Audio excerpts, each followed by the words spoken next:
Phoenix friends ഈ എന്റർടൈൻമെന്റിലോട് ഏവർക്കും സ്വാഗതം.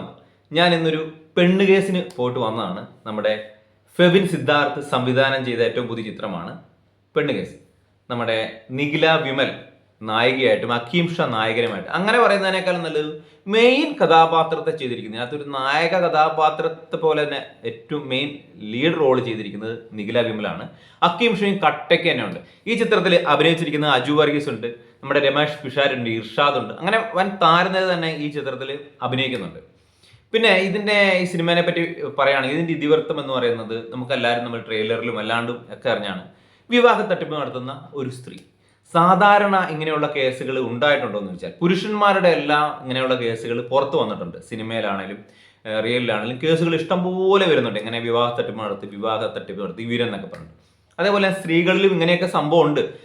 അത് ഒന്നോ രണ്ടോ കേസുകളൊക്കെ പുറത്ത് വന്നിട്ടുള്ളൂ എന്നാണ് മാത്രം. കാരണം കൂടുതലും ഇങ്ങനെയുള്ള കേസുകൾ പുരുഷന്മാർ പുറത്ത് പറയില്ല. എന്താണ്, നാണക്കേട് ഭയന്ന് മറ്റുള്ളവരുടെ മുമ്പിൽ അപമാനം ആവണ്ട, അഭിമാനിയാണല്ലോ, അപമാനം ആവണ്ടെന്ന് വിചാരിച്ച് ഇവർ പുറത്ത് പറയാതെ കുറേ കേസുകൾ ഇങ്ങനെയാണ്. പക്ഷെ സ്ത്രീകൾ മറിച്ചാണ്.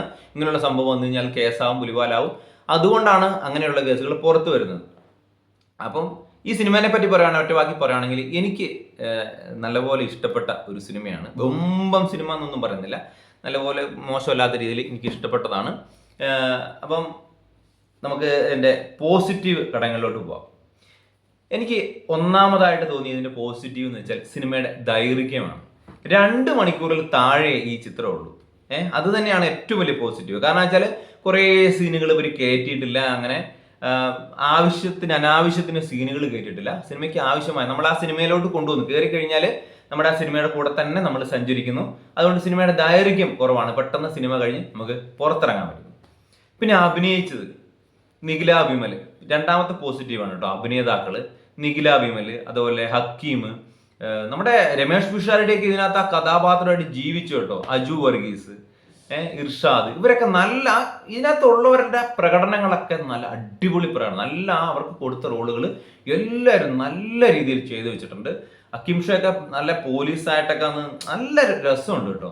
അതുപോലെ നിഖിലനെ ഒന്നും പറയാനില്ല. അഭിനയത്തിന്റെ കാര്യത്തിൽ ആ ഒരു പേടിയും അത് നല്ല പോലെ അവർ ചെയ്തിട്ടുണ്ട്. ഏത് സീനും എടുത്തു കഴിഞ്ഞാലും അടിപൊളിയായിട്ട് ചെയ്തിട്ടുണ്ട്. പിന്നെ സംവിധാനം, ഇതിന്റെ ഫെബിൻ സിദ്ധാർത്ഥാണ് സംവിധാനം ചെയ്യുന്നത്. സംവിധായകനെ പണി അറിയാം കേട്ടോ. നല്ല തിരക്കഥ അല്ലെങ്കിൽ നല്ല ഇതൊക്കെ കിട്ടിക്കഴിഞ്ഞാൽ നല്ല പോലെ ചെയ്തോളൂ. പുള്ളിക്ക് ആവശ്യത്തിനുള്ള സീനുകൾ എടുത്താൽ മതി എന്ന് പുള്ളിക്കറിയാം. നല്ല പണി അറിയാവുന്ന ഒരു സംവിധായകനാണ്.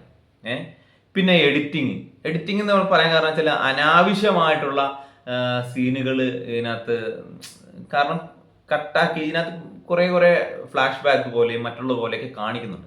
അപ്പൊ അങ്ങനെയുള്ളതൊക്കെ ആവശ്യത്തിനാണ് ഇവരത് ചേർത്ത് വെച്ചിരിക്കുന്നത്. അത് നല്ലൊരു പോസിറ്റീവായിട്ടാണ് എനിക്ക് മനസ്സിലാക്കാൻ കഴിഞ്ഞത്. പിന്നെ ഇതിനകത്ത് ജൂനിയർ ആർട്ടിസ്റ്റുകൾ, പിന്നെയുള്ള പോസിറ്റീവ് എന്ന് വെച്ചാൽ, പോസിറ്റീവ് എന്നല്ല, ജൂനിയർ ആർട്ടിസ്റ്റുകൾ മറ്റുള്ള കുറേ ആൾക്കാർ ഇതിനകത്ത് അഭിനയിക്കുന്നുണ്ട്. ആർക്കും അങ്ങനെ അനാവശ്യമായിട്ടുള്ള സംഭാഷണം എന്നാൽ അവർക്ക് എന്നാൽ ഒരു ഡയലോഗ് കൊടുത്തേക്കാം, അല്ലെങ്കിൽ ഇവരെ കൊണ്ട് എന്തെങ്കിലും സംസാരിപ്പിച്ചേക്കാം എന്ന് വിചാരിച്ച് അനാവശ്യമായിട്ട് ഡയലോഗുകളൊന്നും ഇവർക്ക് പ്രത്യേകമായിട്ട് കൊടുത്തിട്ടില്ല. അത് തന്നെ ഒരു പോസിറ്റീവായിട്ടാണ് എനിക്ക് തോന്നുന്നത്. പക്ഷേ ഇത് നെഗറ്റീവിലും എനിക്കിത് പറയാനുണ്ട് ഇതിനെപ്പറ്റി. അപ്പം ഇത്രയാണ് എനിക്ക് ഈ സിനിമയിൽ പോസിറ്റീവ് തോന്നിയത്. നെഗറ്റീവായിട്ട് തോന്നിയ കാരണങ്ങൾ എന്ന് വെച്ചാൽ, ഈ സിനിമയുടെ ഏറ്റവും മെയിൻ ആയിട്ടുള്ള നെഗറ്റീവ് എനിക്ക് തോന്നിച്ചത് ഇതൊരു റീസൺ ഇല്ലാണ്ടായി പോയ പോലെ എനിക്ക് തോന്നി. നെഗറ്റീവ് ആയിട്ട് തോന്നിയത് റീസൺ ഇല്ല. ഈ നമ്മളൊരു കുറ്റകൃത്യം ചെയ്യുന്നു, നമ്മൾ ഒരാളെ കൊല്ലുന്നു, അല്ലെങ്കിൽ നമ്മളൊരു വിവാഹ തട്ടിപ്പ് നടത്തുന്നു. അയാളുടെ ഉദ്ദേശം ഒന്നെങ്കിൽ പണമാവാം, അല്ലെങ്കിൽ അയാളുടെ കൂടെ തന്നെ ഒരു ശൃംഖല ഉണ്ടാവും, ഒത്തിരി ആൾക്കാർ കൂടിയിട്ട് ഇങ്ങനെ ചെയ്യുന്നതാവാം. ഒരാളെ കൊല്ലുന്നു, അല്ലെങ്കിൽ അയാൾ സൈക്കോയാവാം, അല്ലെങ്കിൽ വേറെ എന്തെങ്കിലും കാരണം കൊണ്ട് ചെയ്തതായിരിക്കാം. അപ്പൊ ഈ സിനിമയിൽ ഈ വിവാഹ തട്ടിപ്പ് നടത്തുന്നത് കാരണം എന്തെന്നുള്ളത് റീസൺ ഇല്ല. ഇവർ തന്നെയാണോ അല്ലെങ്കിൽ ആൾക്കാരാണോ ഇത് ചെയ്യുന്നതെന്നുള്ളത് അതിനെപ്പറ്റിയൊന്നും അവസാനമായിട്ടും കാണിക്കുന്നില്ല. അതെനിക്കൊരു പോരായ്മയായിട്ട് എനിക്ക് തോന്നി. ഇനിയിപ്പം അറിയില്ല, വേറൊരാൾക്ക് വേറെ രീതിയിലായിരിക്കും തോന്നുന്നത്. അതെന്താണെങ്കിലും അവരറിയിക്കുക. പിന്നെ നല്ലൊരു എൻഡ് ഇല്ലാതെ പോയ പോലെ എനിക്ക് തോന്നി. പെട്ടെന്ന് കൊണ്ടുപോയി സംഭവം നിർത്തിയ പോലെയാണ് എനിക്ക് ഫീൽ ചെയ്തത്. അത് എനിക്കും ഒരു ഇതാണ്, മറ്റുള്ളവരുടെ അറിയില്ല. അതേപോലെ തന്നെ ഈ ജൂനിയർ ആർട്ടിസ്റ്റിന്റെ നമ്മൾ നേരത്തെ പറഞ്ഞു, ഇതിനകത്ത് ഒരു സിനിമയിൽ അഭിനയിക്കുമ്പോൾ ജൂനിയർ ആർട്ടിസ്റ്റ് ആയിട്ടാണെങ്കിലും അല്ലെങ്കിൽ നമ്മൾ ഒരു സിനിമയിൽ അഭിനയിക്കൂ എന്ന് നമ്മളുടെ ആഗ്രഹമില്ല. അഭിനയിക്കാൻ ചെന്ന ആൾക്ക് അതിനകത്ത് ഒരു ഡയലോഗ് പോലും ഇല്ല, വെറുതെ ഇങ്ങനെ ഓരോ സീനിൽ ഇങ്ങനെ നിൽക്കുക എന്നുള്ളത് കുറേ ആൾക്കാർക്ക് അങ്ങനെ സീനുകളുണ്ട്. ഒരുവിധം മോശമില്ലാത്ത റോളുകൾ ഇതിനു മുമ്പ് ചെയ്തവർക്ക് പോലും അങ്ങനെ ഡയലോഗുകൾ അങ്ങനെ അധികം ഇല്ലാണ്ട് ഇങ്ങനെ വെറുതെ നോക്കി ഇങ്ങനെ നിൽക്കേണ്ട സീനുകളൊക്കെ അവർക്ക് അങ്ങനെ ഉണ്ടായത്. അതൊരു എനിക്ക് അവരുടെ ഒരു വിഷമം എനിക്ക് മനസ്സിലാവുന്നതുകൊണ്ട് ഞാനിത് പറയുന്നത്. അപ്പം ഓവറോൾ നോക്കിക്കഴിഞ്ഞാൽ ഈ ചിത്രം എനിക്കൊരു നല്ല അനുഭവമാണ്. നല്ലൊരു എൻഡും അല്ലെങ്കിൽ ഒരു റീസണും ഇല്ലാത്ത പോലെ നമുക്ക് ഊഹിച്ചെടുക്കണം. അല്ലെങ്കിൽ കാരണം വെച്ചാൽ എന്താണ്, അവർക്ക് പണത്തിനോടുള്ള ആവശ്യം, പണത്തിനുള്ള അത്യാഗ്രഹം കൊണ്ട് വിവാഹ തട്ടിപ്പ്, സ്വർണം അടിച്ചു മാറ്റുന്നു, വിവാഹ തട്ടിപ്പ് നടത്തുന്നു, അങ്ങനെ നമ്മൾ ഊഹിച്ചെടുക്കുക എന്നുള്ളൂ.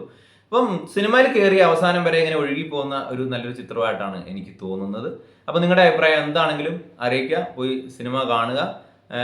പിന്നെ നിങ്ങളുടെ അഭിപ്രായങ്ങൾ എന്താണെങ്കിലും കമൻ്റായിട്ട് അറിയിക്കുക. എൻ്റെ വീഡിയോ ഇഷ്ടപ്പെട്ട് കഴിഞ്ഞാൽ ലൈക്ക് ചെയ്യുക, ഷെയർ ചെയ്യുക, സബ്സ്ക്രൈബ് ചെയ്യാത്തവരും സബ്സ്ക്രൈബ് ചെയ്യുക, സപ്പോർട്ട് ചെയ്യുക.